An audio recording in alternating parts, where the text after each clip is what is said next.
Olá a todos, nós do PET Física, em parceria com o Decanato de Extensão, gostaríamos de agradecer a presença da doutora Alexandra Mocelin. A doutora Alexandra é professora associada ao Instituto de Física da Universidade de Brasília, com graduação em Física pela Universidade Federal do Paraná, mestre em Ciências pela Universidade Estadual de Campinas e doutora na mesma instituição, com tese experimental desenvolvida no Laboratório Nacional de Luz Síncrotron.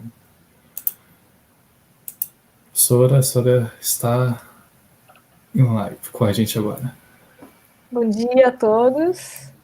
É um prazer estar aqui falando com vocês. Eu gostaria de agradecer o convite. É sempre bom conversar sobre o que a gente faz, né? Então, hoje eu vou falar um pouquinho de radiação síncrotron. Eu sei que vocês já ouviram bastante essa semana sobre isso, mas vamos falar mais um pouco. E vou mostrar um pouquinho do meu trabalho atual que eu faço. Já pode começar, Marcos? Pode sim, professor.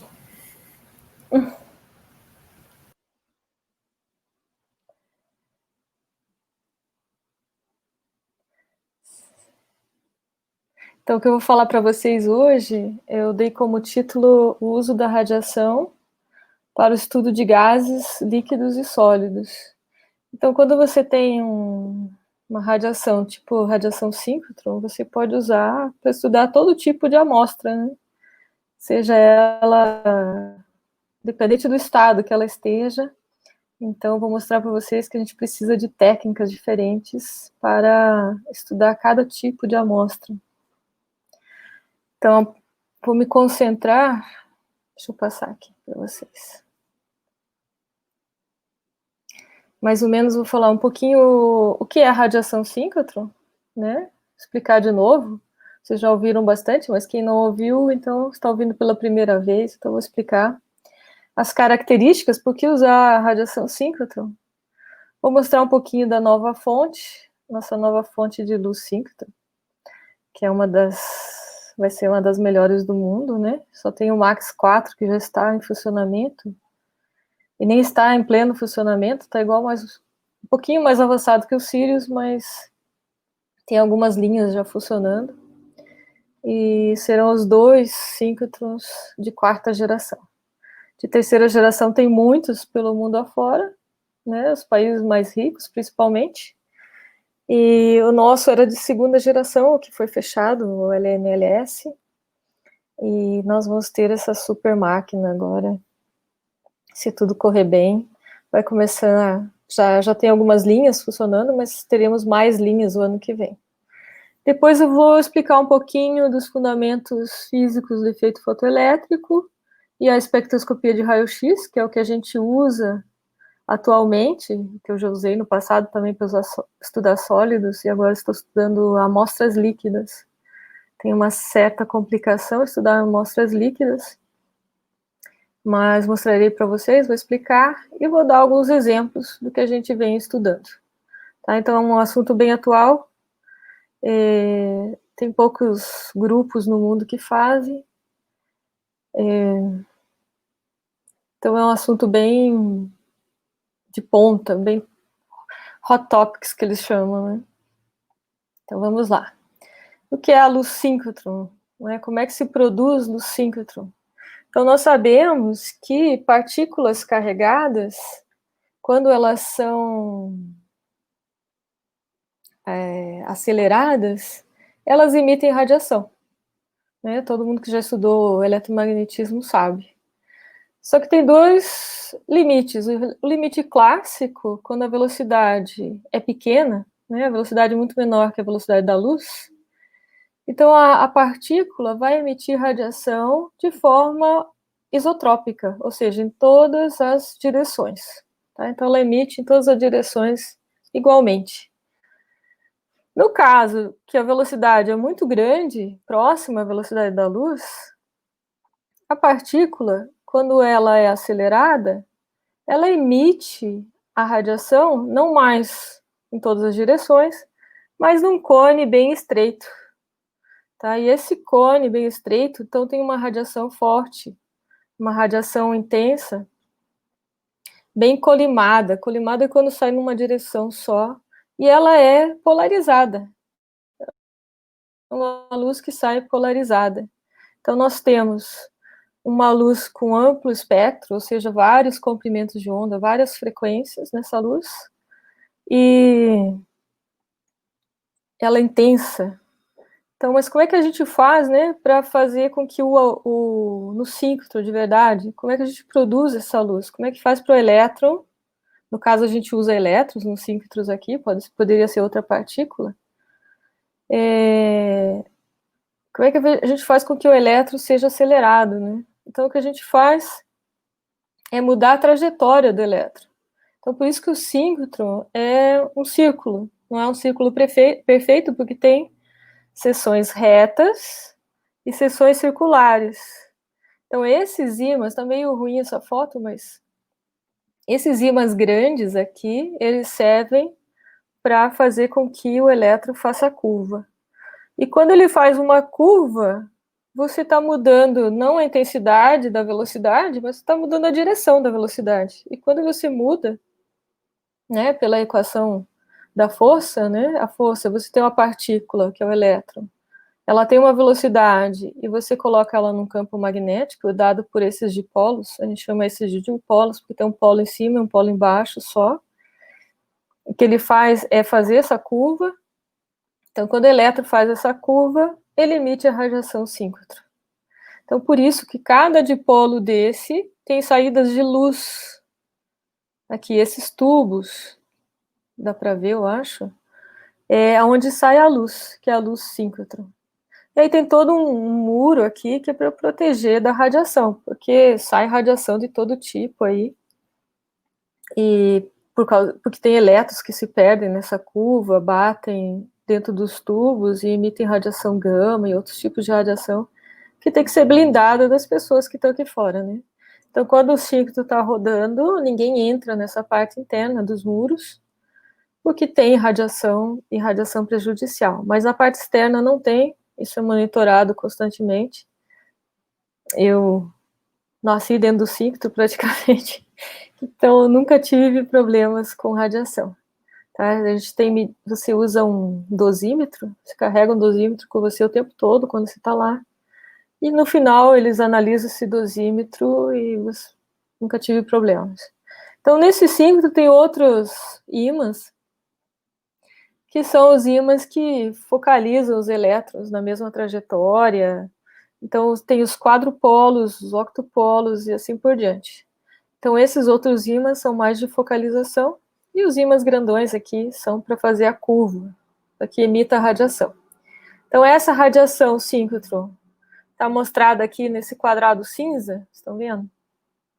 Tem um amplo espectro, né, de comprimentos de onda, de frequências. Então, que vai desde o infravermelho, tá? Só para ter uma ideia de que tamanho que seria esse comprimento de onda, tamanho da ponta de uma agulha. Então, você pode medir coisas pequenas, o tamanho da ponta de uma agulha, passando para o visível, tá? Geralmente são poucas linhas do visível. A gente tinha uma linha só do visível no LNLS, que são poucas pessoas que pesquisam nessa faixa. Tem a parte do ultravioleta, que é o que eu me encaixo mais, tá? Então, de 100 eletronvolt a 1000 eletronvolts em energia, né? A energia do fóton. E a gente estuda moléculas. Então, aqui a gente pode estudar como as moléculas se ligam, como elas estão ligadas, se você joga luz, se elas se quebram. Então, você estuda essa parte de moléculas. E quando você vai acima dessa energia, você ainda consegue estudar algumas moléculas, mas a maior parte são átomos insólidos, tá? Então, sólidos com átomos maiores. Aqui no ultravioleta a gente estuda átomos que têm menos elétrons, como carbono, nitrogênio, oxigênio. E aqui para cá você precisa de uma radiação mais forte para estudar átomos maiores, né? Então o orbital 1s desses átomos maiores precisa de uma energia muito maior para você arrancar um elétron e coisa assim. Mas aqui também você pode fazer difração, estudar a disposição desses átomos dentro do sólido, numa molécula, numa proteína grande, igual a professora Ana mostrou essa semana, né? A professora Ivone Mascarenhas também. A professora Ivone Mascarenhas é do tempo que eu entrei no mestrado no síncrotron. Ela é uma das pioneiras em radiação síncrotron, de uso de radiação síncrotron.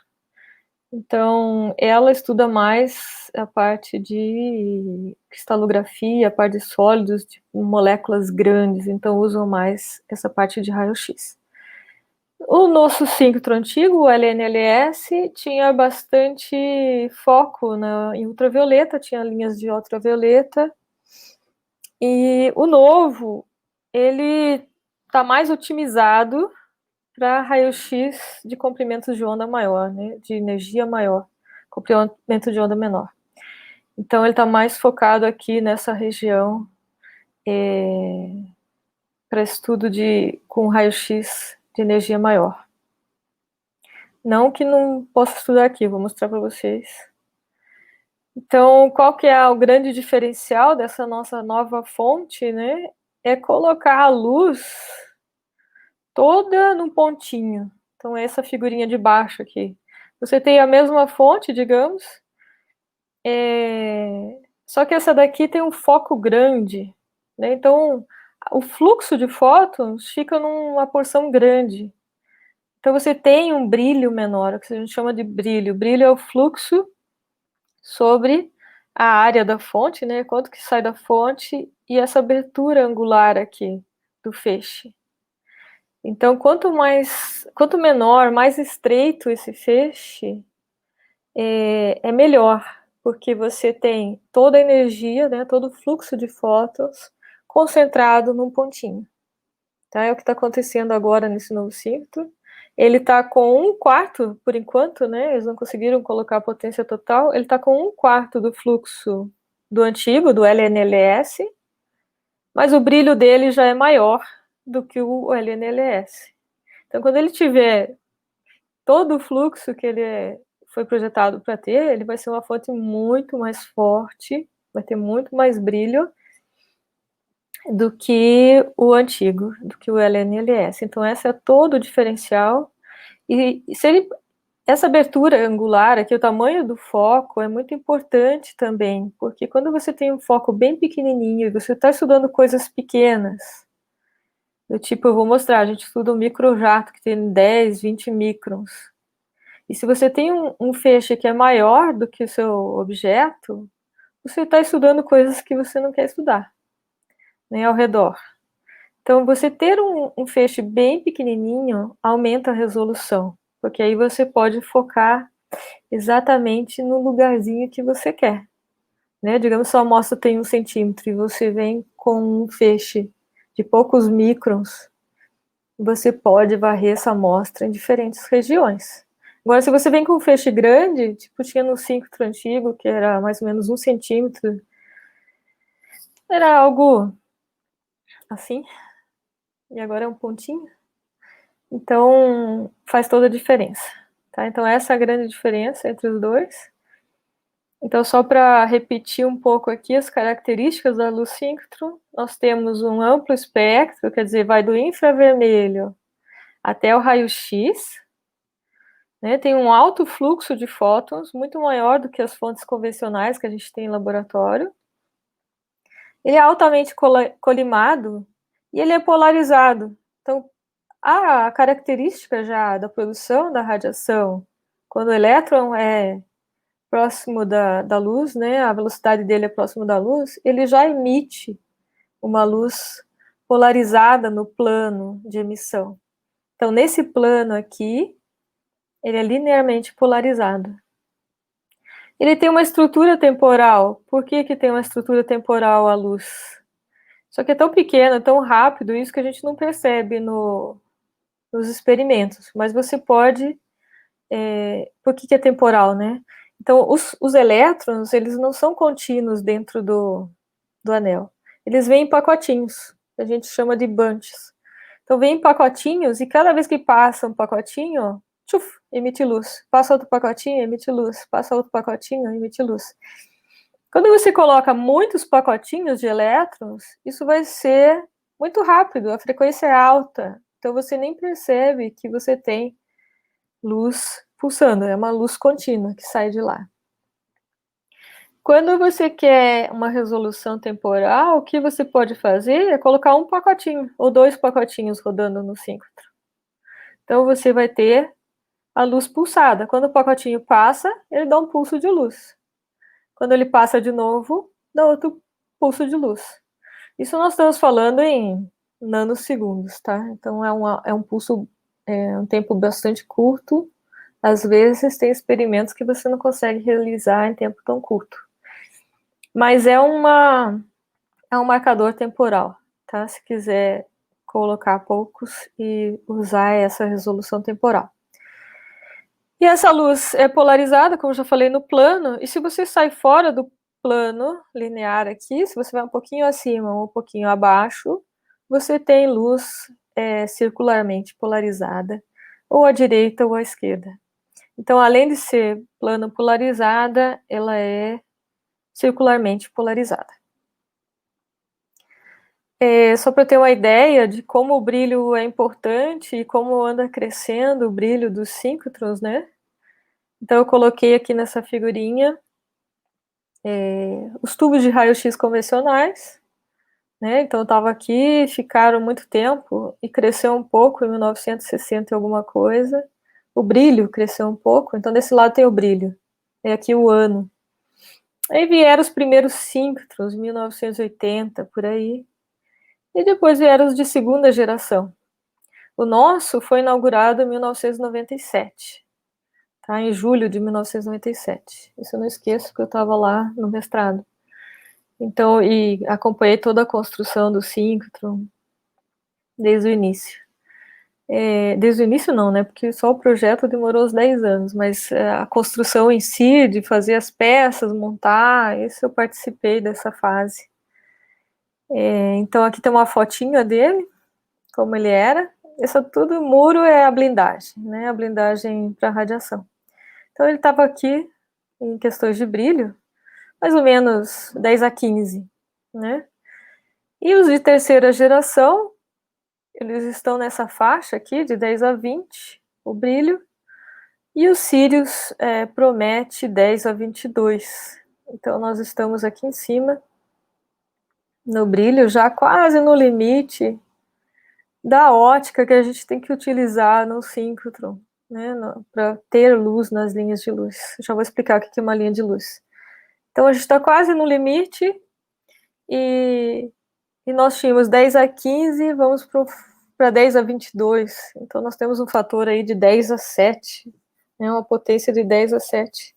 Então a gente vai ganhar muito em brilho e vai ser uma outra física que a gente vai poder explorar, né? Como é um síncrotron, rapidamente, porque eu já vi que as outras professoras já explicaram um pouco, você produz os elétrons aqui no acelerador linear. Então, o elétron é produzido num filamento, como se fosse uma lâmpada, tá? Tem um filamento grandão, especial, claro, para produzir bastante elétrons. Tem uma diferença de potencial gigante aqui para acelerar eles. Então, esse é um acelerador linear. Você produz elétrons, como se fosse uma lâmpada, em um filamento. Você acelera esses elétrons através de potenciais e você joga num anelzinho menor. A primeira versão não tinha esse booster do LNLS, a gente jogava direto já no anel principal, mas aí gostaria de melhorar o feixe e eles construíram esse booster. Então o que faz esse booster? Você só aumenta a energia dos elétrons, então você cresce a energia dos elétrons, vai dando pulsos neles de radiofrequência e vai aumentando a energia deles. Quando eles estão na energia certa, você injeta eles no anel principal, que é esse outro aqui, com esses ímãs. Então eles vão girar aqui, vão ficar girando. Claro que eles perdem energia, tá? Eles vão perdendo energia a cada curva que eles fazem, porque eles estão emitindo fótons. Então, tem cavidades de radiofrequência que dão um pulso de energia neles, tem várias aí pelo anel. Dá um pulsinho neles e eles continuam girando na energia certa. Então, aqui tem os ímãs, né? Tem os dipolos, os quadrupolos, sextupolos. Esse aqui é um ímã especial que a gente chama de dispositivo de inserção. A gente só lembra dos nomes em inglês, né?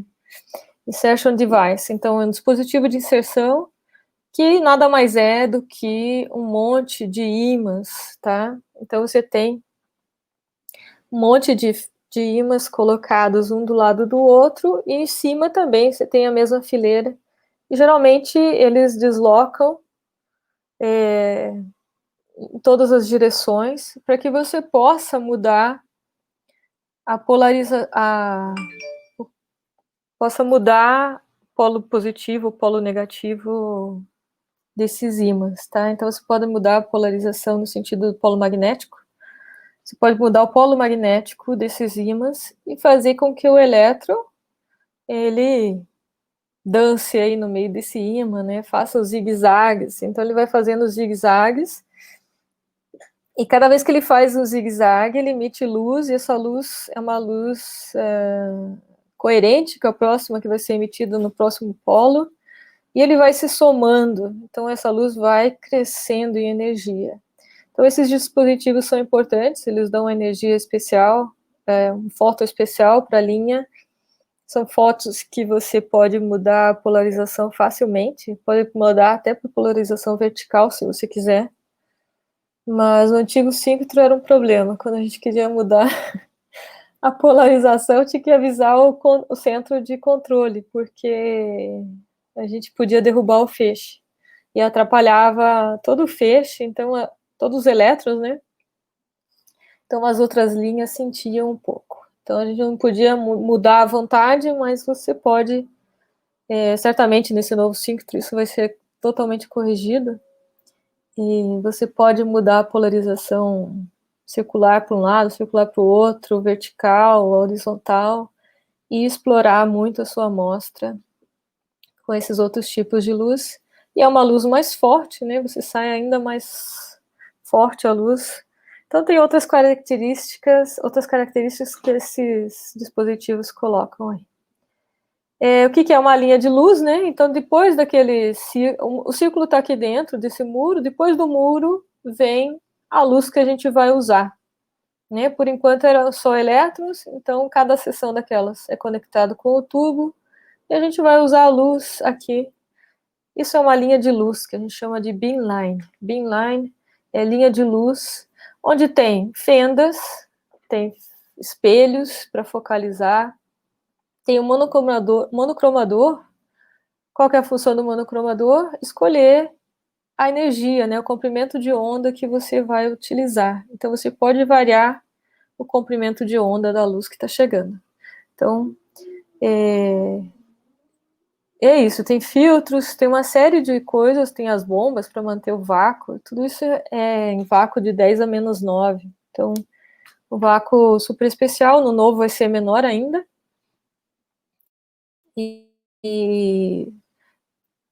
Então, tudo é para manter o vácuo e para manter o feixe o mais estável possível, e você selecionar o comprimento de onda que você quer usar. Não vou entrar em muitos detalhes. Essa aqui é uma foto bem bonita do novo síncrotron, né? Ele à noite, então ele foi desenhado para ser mais para ser um anel oco, assim, por dentro vai ter toda a parte de refrigeração, a parte de máquinas, parte de entrega de equipamentos, então tem um túnel que pode entrar caminhões para fazer essas entregas. E o síncrotron em si, o anel, está aqui nesse círculo. Né? Então a parte de cima tem bastante salas, escritórios, a parte de baixo é o síncrotron. E aqui vocês podem ver, tem umas saídas. Essas aqui são linhas de luz que são bem compridas, porque dependendo da finalidade delas, né, elas têm que ser compridas para entrar toda a ótica que você precisa para produzir esse feixe de luz que você quer, né, os fótons que você quer aqui usar na linha. Só deixa eu voltar um pouquinho. Então, na linha de luz, aqui no final é que a gente vai colocar as nossas amostras, os nossos detetores. Então tem tudo isso aqui que é fixo lá no síncrotron. E aqui você vem com a sua câmera, ou usa a câmera que eles têm no laboratório mesmo. E aí você põe a sua amostra, tem os detetores. Então toda a parte que a gente usa, nós como usuários, né, que vamos lá usar o síncrotron, está aqui, nesse lugar, né, que é a parte da amostra e dos detetores, da técnica em si que você vai usar. Aqui é parte do síncrotron, ele dá os fótons que a gente vai usar para estudar nossas amostras. Então, o laboratório já mostrei, aqui são as linhas de luz compridas que estão saindo. Aqui uma foto dentro do síncrotron. Vocês podem perceber esse muro aqui, é onde o anel está rodando aí embaixo, tá? E aqui vão sair as linhas de luz, tá vendo o furinho aqui? Então aqui sai uma linha de luz, aqui sai outra, e assim por diante. Então cada seção curva dessas sai uma linha de luz, né? Várias linhas de luz, na verdade. Esse anel, o anterior não chegava a 100 metros, a circunferência. Esse aqui tem um pouquinho mais do que 500 metros. Então, é um anel bastante extenso. Para dar a volta, tem que andar bastante. Então, a ideia é que não se dê a volta, vou ter até umas bicicletas estacionadas aí, que geralmente esses anéis muito grandes têm algum meio de locomoção dentro do anel. Tá? Então, aqui em cima só a parte de escritórios, de salas, e aqui embaixo é o hall experimental.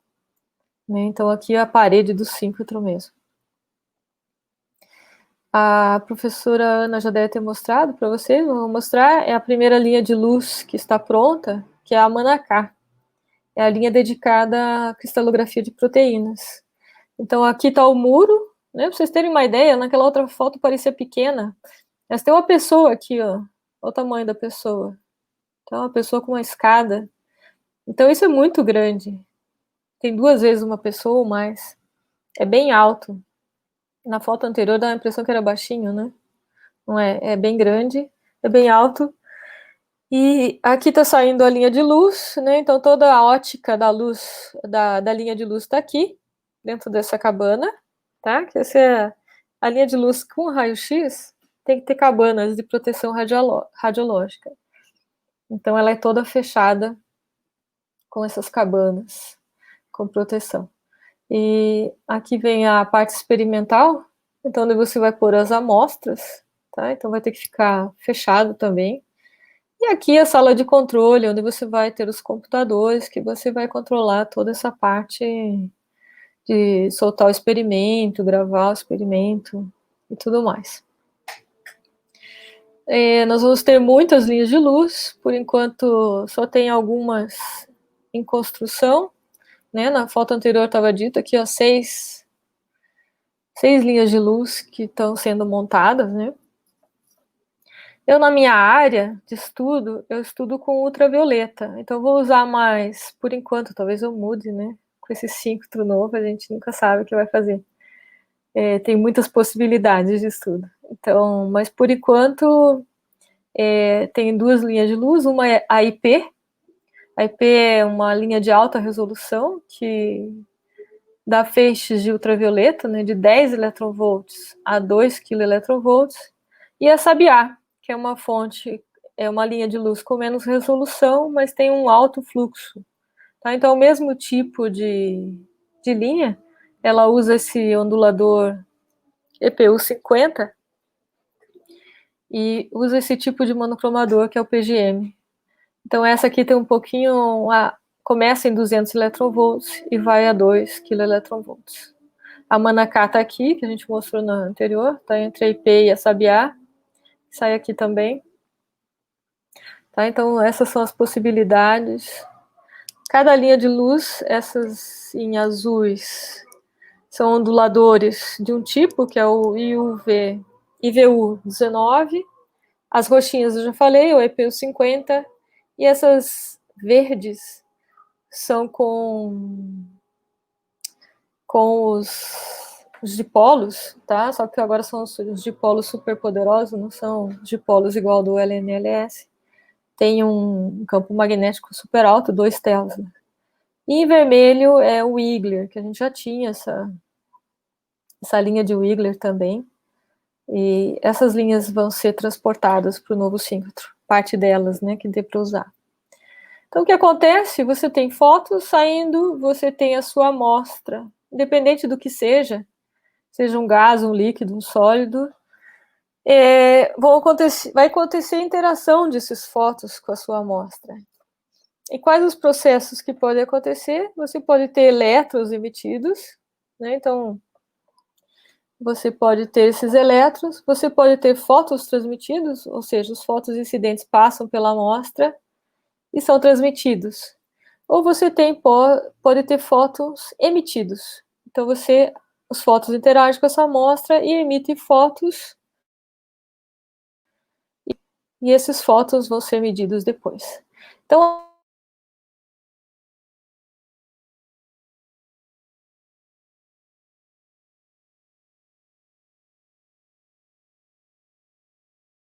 a técnica experimentada, os fótons emitidos. Então, isso depende, qual técnica você vai usar depende disso. Então, vou mostrar um pouquinho mais aqui. Então, quando você interage os fótons com a matéria, você pode ser uma absorção fotoelétrica. Então, você absorve o fóton, né, o átomo absorve, a sua amostra absorve o átomo e ele emite um elétron, por exemplo, ou mais elétrons, vários elétrons. Então, você tem uma transferência de energia. Seu fóton é absorvido e uma outra partícula é emitida. Então, tem várias técnicas que usam isso, né? Por exemplo, espectroscopia de absorção, o XPS, que é a espectroscopia de fotoemissão, essa espectroscopia de fotoemissão resolvida angularmente, e assim por diante. Há outro processo que pode acontecer, um espalhamento elástico. Então, o seu fóton é simplesmente espalhado, tá? Ele chega, interage com o material e é espalhado. Então, há uma transferência de momento. Então, ele muda de direção e você vai medir ele em outra direção aí. Então, tem várias técnicas que usam isso. Acho que a mais conhecida, talvez, é a difração de ângulo pequeno, né? Small Angle Scattering. E tem a de ângulos maiores, né? A WAXS. Então, você tem também um outro processo que a gente vai poder explorar muito nesse novo síncrotron, que é o espalhamento inelástico. No ciclo anterior não tinha condições, o fluxo é muito pequeno, não dá para. Já vou mostrar o porquê. Não dá para explorar isso. Então aqui você tem o espalhamento de novo, mas ele é inelástico, ou seja, o seu fóton ele muda de momento e perde energia, tá? Então a energia dele varia também. Tá? Então tem várias técnicas, IXS é Inelastic Scattering, esse RXS é o espalhamento inelástico ressonante e assim por diante, tá? Então, dependendo do que você quer medir, é um nome de técnica diferente, é um detetor diferente, é uma câmera diferente. Então, tudo isso depende do que você quer medir, tá? Então, coloquei o título desse slide, tudo é uma questão de probabilidade. Então, você tem esses fenômenos acontecendo o tempo todo, né? Absorção, espalhamento inelástico, fluorescência, tem tudo acontecendo ao mesmo tempo. Só que qual é mais provável, né? Quem é mais provável? Então a gente vai medir o mais provável, porque você sofre quando você vai medir o improvável. Porque tem que medir muito, né? Demora muito tempo, você tem que acumular muito. Então, a ideia é que agora os improváveis com o novo síncrotron a gente possa medir também. Então, nós temos aqui a absorção, que tem a seção de choque maior, nesse lado aqui é a seção de choque. Então, quanto que acontece? Qual que é a probabilidade maior de acontecer? O maior, nesse caso, é a absorção dessas energias de fóton aqui. O segundo efeito maior é o espalhamento elástico, e o espalhamento inelástico, além de você ter que ter uma resolução muito alta, você tem que ter muito fluxo porque a seção de choque dele é baixa, tá? Então é difícil medir o espalhamento inelástico, tá? Então, só para dar uma ideia para vocês de por que a gente mede certas coisas, porque tem que ver se o equipamento consegue medir isso, né? Então, agora a gente vai ter ferramentas para medir o que a gente quiser. Essa é a grande vantagem. Todos esses fenômenos na energia que a gente quiser, porque o síncrotron vai cobrir todas as faixas de energia. Também, essa seção de choque depende do elemento que você está medindo, tá? Então, para elementos leves, do jeito que eu meço, carbono, oxigênio, nitrogênio, a absorção é a mais alta também, tá? Tá aqui fora desse gráfico, né? É uma energia menor que isso, mas a absorção é a mais provável de ser medida. Então, nós temos... Deixa eu passar adiante, né? O tempo está correndo. Então, o efeito fotoelétrico, muitos de vocês já conhecem. Para explicar a XPS, eu tenho que mostrar o efeito fotoelétrico para vocês. Então, você incide luz e você arranca, ejeta um elétron. Ou você também tem a possibilidade de fazer uma ressonância, uma excitação ressonante. Então, você leva ele para um orbital vazio aqui em cima. Mas o efeito fotoelétrico em si é arrancar esse elétron. E esse elétron, ele sai, né? Dependendo da energia que você está jogando, ele sai de diversos orbitais, aí, 1s, 2s, 2p. Então, a gente foca no orbital que você quer, pode ser orbitais de valência,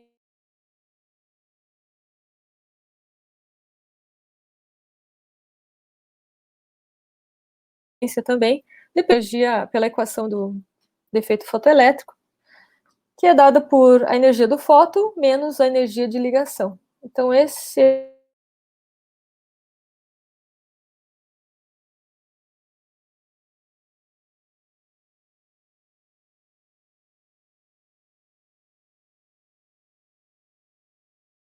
elétron tem uma energia de ligação aqui nesse orbital. Depois, claro, o átomo ou a molécula não vai ficar faltando o elétron aqui, porque é o elétron mais interno. E o que vai fazer? Vai decair elétrons de camadas externas para preencher esse buraco, né? Então, vai começar a decair e pode até emitir outros elétrons, que são os elétrons OG, tá? Então, tem técnicas que medem o elétron ejetado diretamente, tem técnicas que medem o elétron G, e com a mesma técnica você pode mudar os dois, só mudar o foco do que você está medindo. Como a gente mede o espectro, então a gente precisa de um detetor, né? Então a gente tem o detetor aqui embaixo e a gente capta os elétrons através desse equipamento, que é um defletor hemisférico, tá? Então é para medir XPS, né? Esse detetor. Então você tem duas formas de trabalhar com ele. Você varia os potenciais, aqui são lentes eletrostáticas, que você varia o potencial, e aí você seleciona uma certa velocidade dos elétrons por vez. Então, esses elétrons vêm, passam e caem no detetor. Aí você varia o potencial, passam outras velocidades, faz outro ponto do seu espectro. Aqui nesse caso, você deixa os potenciais fixos, e você tem elétrons de todas as velocidades sendo focados aqui na entrada desse defletor. E esse defletor, quem tem mais velocidade, faz a curva maior, quem tem mais velocidade faz a curva maior, e quem tem menos velocidade faz a curva menor, e você tem um detetor aqui que é sensível à posição. Então, ele mede todo o espectro de uma vez só. Tá? Você só vai acumular para aumentar a estatística, para aumentar a intensidade do espectro. Então, essa parte você tem, depende do detetor que você tem aqui, se ele é de um ponto só, ou se ele é sensível à posição, você mede vários pontos ao mesmo tempo, tá? Então, essa técnica de XPS, né, que é fotoemissão, que eu mostrei para vocês, é uma técnica sensível à superfície. Então, a gente pega elétrons que saem da superfície. Porque os elétrons mais abaixo, eles se perdem. Então, eles têm perda de energia aqui, e eles não conseguem saem com outra energia, não é a energia que você está medindo que você quer. Então, a gente pega elétrons que saem da superfície, Aqui tem uma curva para várias medidas, e eles seguem mais ou menos essa curva universal. Essa curva universal é feita para sólidos, mas a gente está vendo que vale para líquidos também e outros tipos de amostras, para gases. Tá? Então, para elétrons com energia de 100 eletronvolts, energia cinética, você penetra mais ou menos 10 angstroms da amostra. Tá? Então, é muito pouco, é só a superfície, 10 angstroms, mais ou menos 10 camadas de átomos. Tá? Então, a penetração é pequena.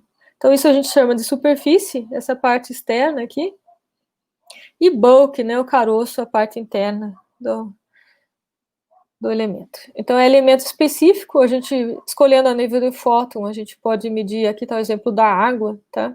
Então, o oxigênio 1s, o carbono, o orbital do oxigênio 1s, esse pico, e a valência da água, que tem esses outros picos, se você diminuir a energia do fóton. Então, você pode selecionar que elemento você está estudando, e ele é sensível, uma técnica sensível também ao ambiente químico. Então, nós temos aqui um espectro de carbono, são só carbonos que você está medindo, mas repare que tem 4 picos, um pico para cada carbono. Então, por quê? Porque esse carbono, por exemplo, está ligado com 2 oxigênios e o outro carbono, e então ele tem um ambiente químico. Esse outro aqui está ligado a um carbono e 3 flúors. Então tem um outro ambiente químico. Então toda vez que você muda os ligantes, por exemplo, o oxigênio e o flúor, eles são mais eletronegativos. Então eles puxam os orbitais para o lado deles. Então você tem esse shift dependendo do ambiente químico que está o elemento que você está estudando. Então você pode estudar isso também. Só para ter uma ideia de como é uma linha de luz, né? Essa aqui é a PGM que a gente usava, é uma bagunça de fios, cabos, vamos passar mais rapidinho. Esse é o espectrômetro que a gente usa, dedicado à espectroscopia de líquidos. Então aqui está o detetor, né? Esse é um Scienta, dedicado a líquidos. Então ele entra aqui nessa câmara principal, ele tem uma câmara separada, porque a gente tem que medir em vácuo nossos elétrons, senão a gente perde eles, né? Eles começam a bater em outras coisas, eles mudam a energia cinética, você perde a informação que você quer ter. Aqui tem a parte dos líquidos, que a gente injeta os líquidos aqui dentro, e essa aqui é um trap com nitrogênio líquido, porque depois que o líquido passa em frente à luz, que ele é medido, ele é congelado aqui, porque nós temos que manter tudo em vácuo. Então, jogar líquido dentro do vácuo é um problema. Então, a gente tem que passar o líquido rapidamente, é um líquido muito fininho, vou mostrar para vocês, e ele é congelado aqui. Então aqui está, esse aqui é a entrada do espectrômetro, esse buraquinho aqui, isso tudo aqui faz parte do espectrômetro, né, do XPS, então ele tem uma entrada muito pequena, porque a gente tem que manter um vácuo lá dentro, tem muitas bombas para bombear, tudo isso, essas lentes, tudo mais. Aqui está o jato, tá, então tem um jato bem fininho. Eu consegui tirar essa foto, não sei como. Tirei de baixo para cima, é muito difícil ver o jato, porque ele tem de 10 a 20 microns, tá? Então ele é muito fino. Aqui está o jato passando, vocês conseguem ver, e aqui ele vai entrar no trap e vai ser congelado. Então essa foto eu tirei de baixo para cima, tá bom? Bom, exemplos, né? Então eu vou mostrar rapidamente, porque o nosso tempo está correndo, mas acho que vai dar tempo.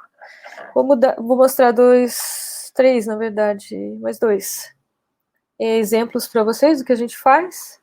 Então, aqui é o estudo de aminoácidos em água. Então, a gente coloca aminoácidos em líquido e joga naquele jatinho do microjato. Então, nós vamos fazer o primeiro estudo, foi o estudo do tamanho da cadeia lateral e dos grupos químicos ligados, se isso influenciava a esses aminoácidos ir para a superfície ou não da gota, né, do líquido. E o outro em função do pH da solução, da acidez da solução. Tá? Então, esses artigos foram publicados, quem tiver interesse é só procurar lá por meu nome que vai achar. Qual que foi a motivação? A motivação, bom, esses aminoácidos, eles estão presentes nos aerossóis que tem na atmosfera. E esses aerosóis na atmosfera, eles vêm de várias fontes, né, do solo, Os aminoácidos, particularmente, vêm da decomposição de material orgânico do oceano, tá? Então, mas tem outros aerosóis, né, que vêm da indústria, que vêm das queimadas, que vêm da mineração, que vêm do solo como um todo, e formam essas partículas chamadas aerosóis, são nada mais do que particulados, né, com componentes. E a gente estudou esses aminoácidos porque eles fazem bastante parte desses aerosóis. E esses aerosóis, o que eles fazem? Eles refletem a luz do Sol por eles mesmos e eles atuam como nucleadores de nuvens. Então, eles iniciam a formação de nuvens. Então, quando esses aerosóis são pequenininhos, você tem uma nuvem formada com gotas pequenas. Não, se os aerosóis estão no bulk, é o que está mostrando essa figura aqui. Eu falei errado. Você tem um bulk, né, da gota, que é o interior da gota, e você tem a superfície, o que está plotado aqui. Tá? Então, você tem, se essas particulados, principalmente os aminoácidos, eles estiverem no bulk, ele forma gotas pequenas das nuvens. Tá? Então, forma muitas nuvens com gotas pequenas. Essas nuvens com gotas pequenas, em bastante quantidade, elas refletem mais a luz do Sol. Tá? Então, essa luz que está vindo do Sol não chega até a gente. Então, eles fazem uma camada de proteção, um coberto na Terra, né? Uma cobertura na Terra. Quando esses aminoácidos estão mais na superfície, né? Esses particulados estão mais na superfície da gota, as gotas crescem, formam gotas maiores, que refletem menos luz, tá? E formam menos nuvens. Então, ter essas nuvens pequenas formam mais nuvens. Tá? Então, essa foi a nossa motivação, uma motivação um pouco atmosférica.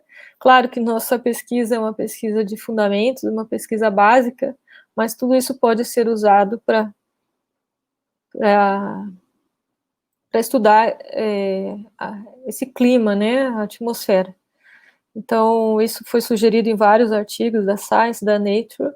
A gente deveria procurar estudar um pouco mais a superfície dessas gotas e incluir nos modelos climáticos essa superfície, porque isso muda muito a previsão climática, tanto de aumento de temperatura na Terra, como a previsão mesmo de chuva ou não. Então, nós estudamos 4 aminoácidos diferentes, tá? Nós temos a glicina, a alanina, a valina e a metionina. 2 aminoácidos pequenos, tá?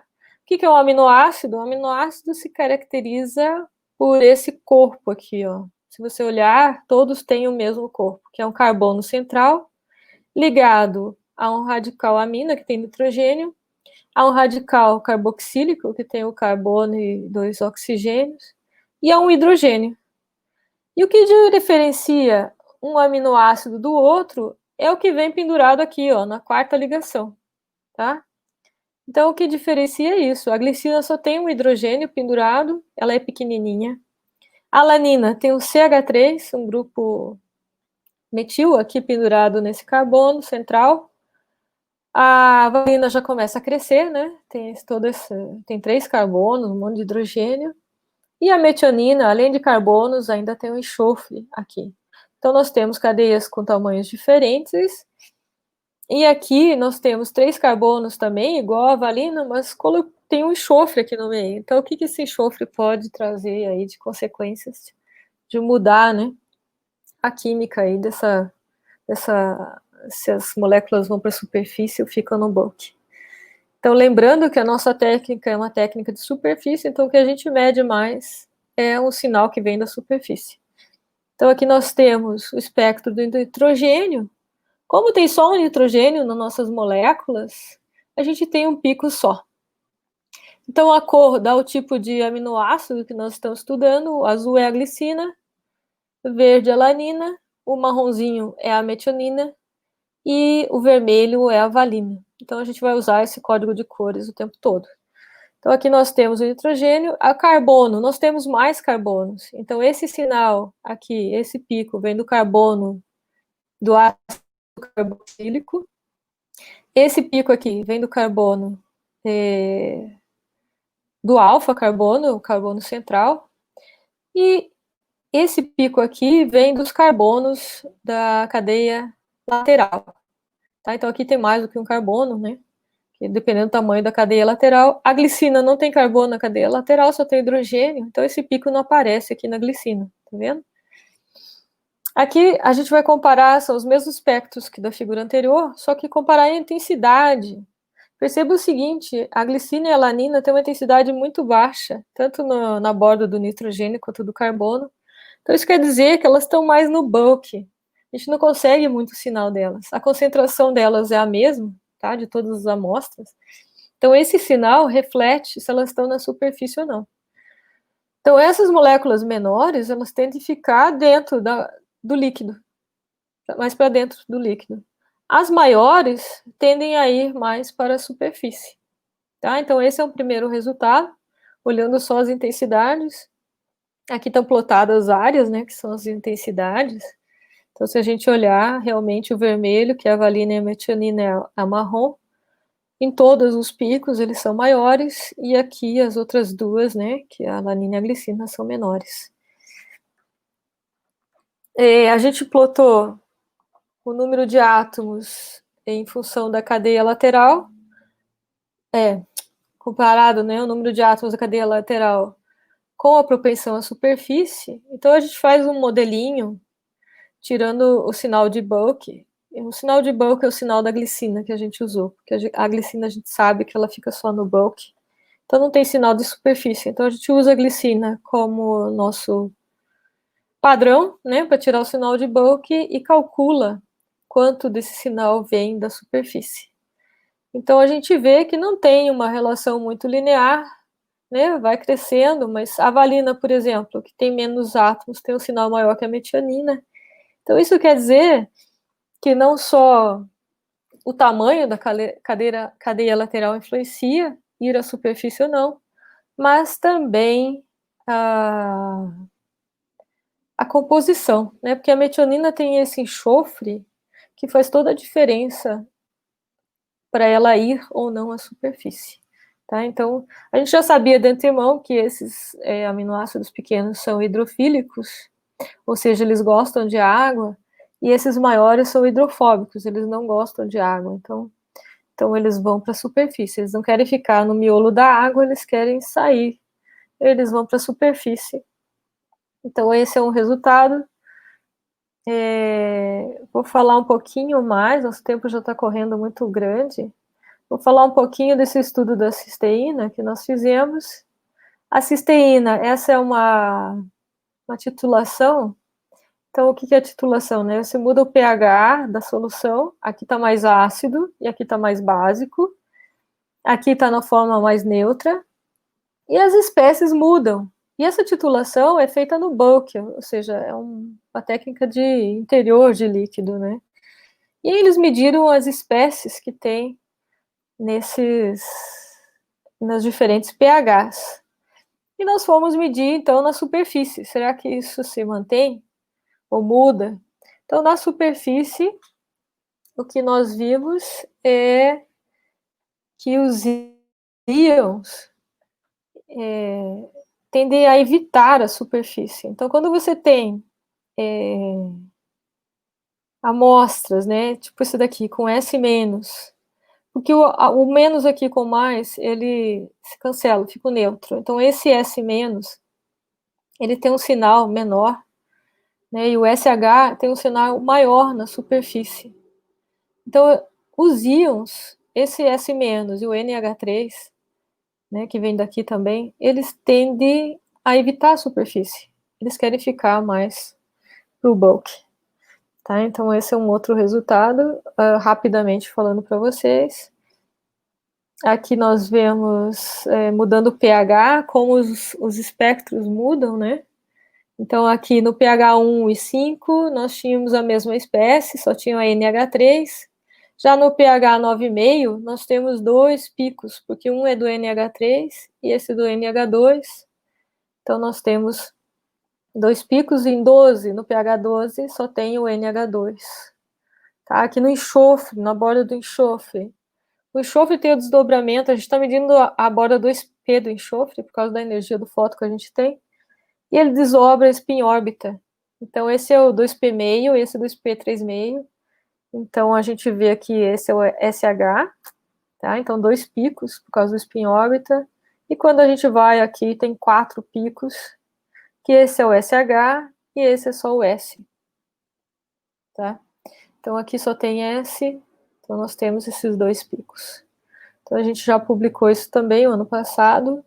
Tem cálculos teóricos, porque a história é um pouquinho maior. Quando a gente vai para a borda do carbono, não se esperava esse COH no pH 9,5, mas os cálculos mostraram ele bem forte, tanto aqui quanto aqui, no pH 5 e no pH 9,5.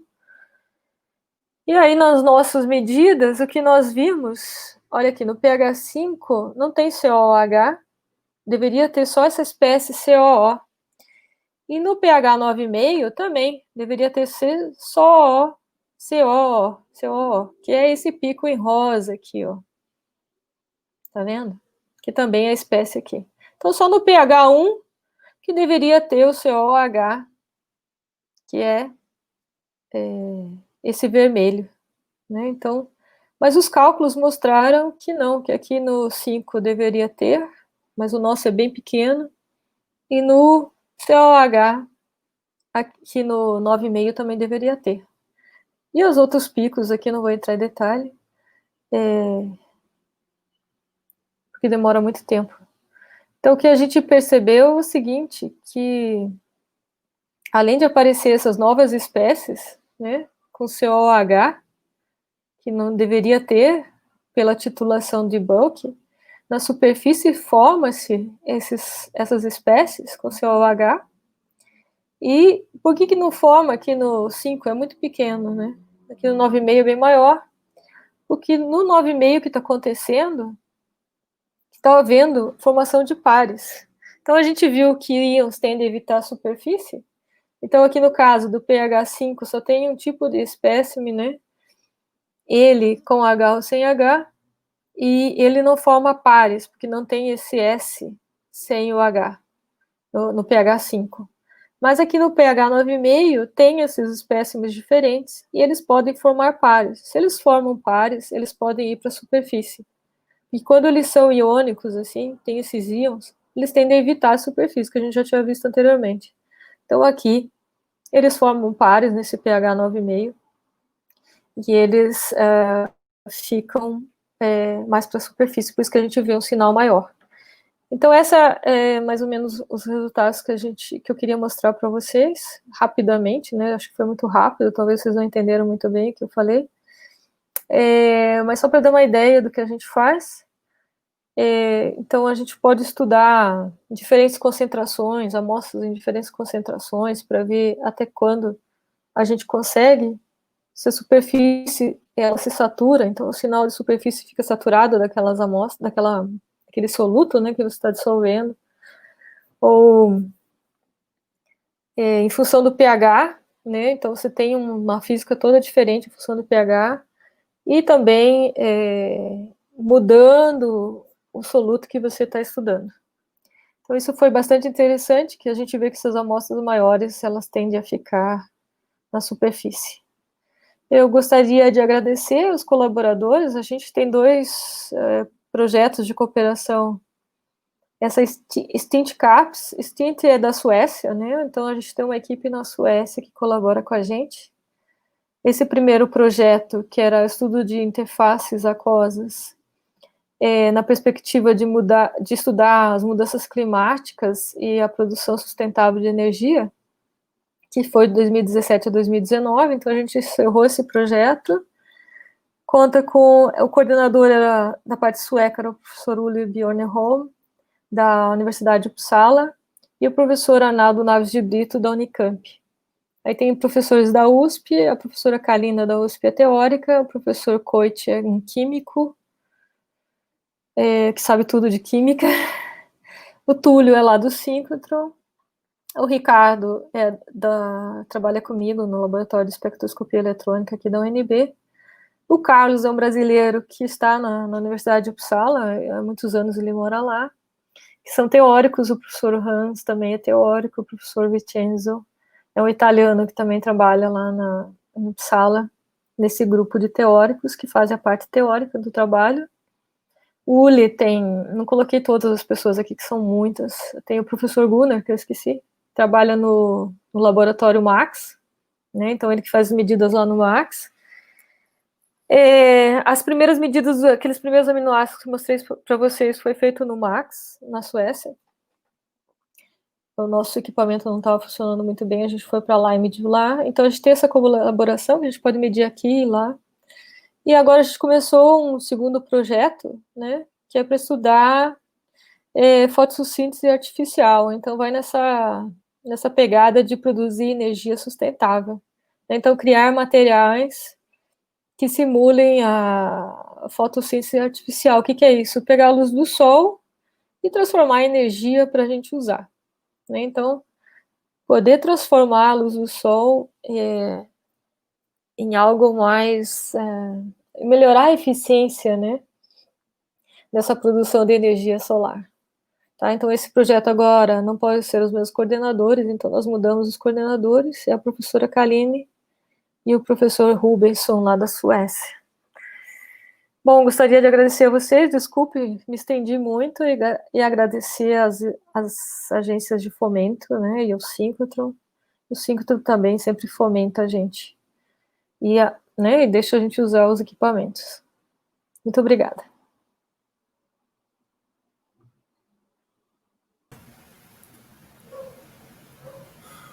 Zé, professor, Olá. Nós que agradecemos a presença da senhora. A senhora terminou bem, uma hora muito bom, a senhora fechou uma hora direitinho. Foi muito extenso, na verdade, queria ter fechado antes. Mas me estendi na básica, né? Então, mostrando mais o básico para vocês. Eu acho que a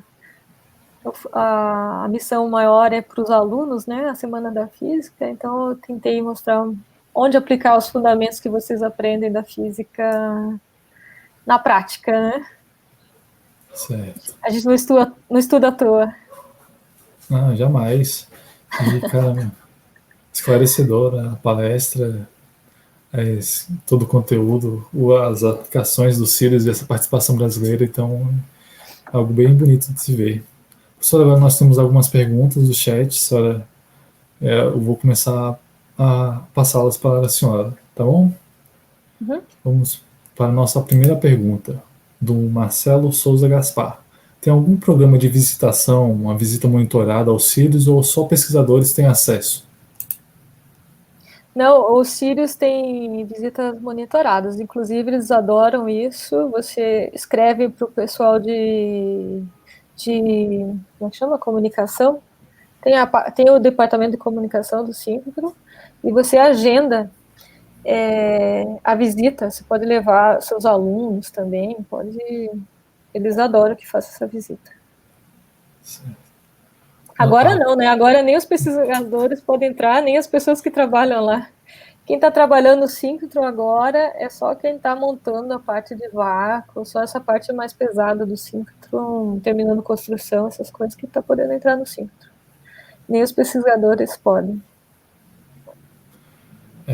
É triste isso na vida do experimental. Muito. Acessar o experimento.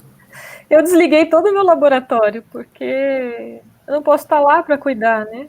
Então, se acontecer alguma coisa, eu não sei o que está acontecendo, as bombas de vácuo, a parte eletrônica, eu desliguei tudo, porque a gente sempre tem medo que aconteça alguma coisa e estrague, né? Sim. Agora, a próxima pergunta vindo do chat é do Matheus Nascimento. Falando em aceleradores de geração diferentes, quais seriam as aplicações que os aceleradores de gerações futuras poderiam trazer em comparação com os atuais? Então, esses da quarta geração, da terceira geração também, mas os da quarta especialmente, a grande diferença é o alto brilho e o foco. Então, você tem um pontinho, e aí você abre possibilidades para estudar nova física, né? O que você media antes, que era um negócio, uma batatona, uma montanha, ali dentro pode ter resolução vibracional, então você começa a resolver melhor os picos. você, por exemplo, esse Higgs que eu mostrei, né, ressonante inelástico scattering, né, o espalhamento inelástico, a gente vai poder sondar as curvas de potencial da molécula. Então, a gente vai poder mapear todos os níveis vibracionais, poder mapear como é o potencial, porque a gente modela o potencial, mas nós vamos poder medir esse potencial para todas as moléculas, né? A partir do oxigênio, nitrogênio, todas as moléculas, a gente vai conseguir medir realmente esses potenciais. Então abre toda uma nova física que a gente talvez nem conheça ainda, né? Então você vai conseguir aprofundar mais esses estudos, aumenta a resolução, aumenta a potência que você coloca. Então o que você demora para estudar em dias, às vezes horas, no síncrotron, e no laboratório dias, meses, né, porque a potência é baixa, o fluxo é baixo de fótons, lá em segundos você vai poder medir. Então você mede a sua amostra num segundo assim, num segundo assado, num segundo outro. Então você poder girar toda a sua amostra para mapear ela como um todo, mapear todas as ligações, mapear vibrações dentro da molécula, isso vai abrir uma outra física para a gente, não só física, biologia, química, todas as áreas, a exploração de paleontologia, tomografia, todas as áreas. Algo muito bom, o conteúdo que está sendo evoluindo sempre não estagna. É assim que fazemos ciência. Com certeza. Agora, uma pergunta do Jorge Souza. Doutora Alexandra, há possibilidade de simular por meios computacionais os resultados obtidos no estudo feito pela senhora com aminoácidos?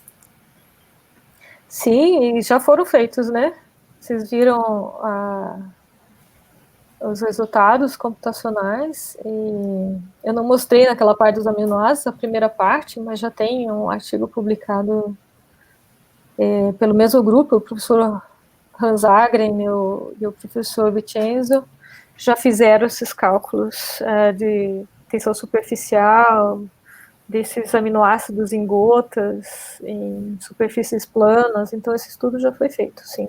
Tem essa possibilidade. O que eles fazem é colocam várias moléculas na água, né, moléculas dos aminoácidos, né, que a gente está estudando, e eles mudam o pH também, mudam a concentração, colocando um número maior ou menor de moléculas. Eles fazem toda essa simulação já. Entendi. Não é fácil, não é fácil, é difícil. Claro. Tem um recurso computacional muito grande. Enorme. Imagino que essas simulações sejam feitas por métodos de Monte Carlo, mas, enfim, vamos... Eles misturam um pouco de mecânica, né? Então modela mecanicamente os átomos e depois colocam dinâmica quântica. E geralmente é DFT, métodos bastante conhecidos, mas a forma de montar o líquido que é diferente. Tem que montar o líquido, normalmente usam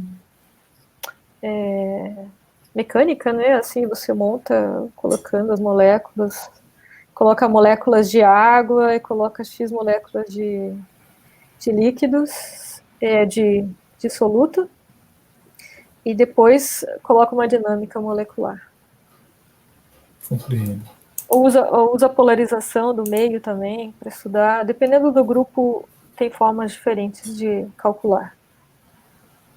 São muitas condições para se considerar, né? Então... E dependendo do que você quer mostrar também, né? Comparar com o experimento, eles vão mudando o método para ver se consegue chegar o mais próximo possível. Entendi. Agora, nossa próxima pergunta é do Leander Michelos. No seu trabalho de aminoácidos, normalmente o carbono, o oxigênio também fazem parte de impurezas na amostra, feita a deconvolução deles no espectro de XPS? Não. A A gente tenta fazer o mais puro possível, assim.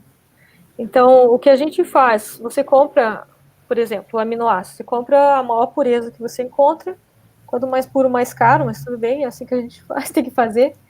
A água, a gente usa água miliquê, não sei se você sabe o que é isso, mas é uma água que tem corrente quase zero, ou seja, ela é super pura, é só água, tá? Que a gente coloca até um pouquinho de sal nessa água para ter condutividade, senão nosso jato ele começa a carregar e a gente não tem sinal. Então a gente mistura um pouquinho de sal, mas o sal NaCl, como a gente não muda, não costuma estudar o NaCl, se a gente estudar o NaCl, a gente põe um outro sal, mas como no caso a gente estudou só o carbono, o nitrogênio e o oxigênio, então esse sal não influencia. E esse carbono, esse oxigênio, esse nitrogênio vem da amostra. E a gente foca nos carbonos da amostra. Se é impureza, a gente tenta não colocar impureza no sistema. Tá? E como a gente foca naqueles carbonos, você viu que tem os deslocamentos certinhos para cada carbono, não vem o sinal das impurezas.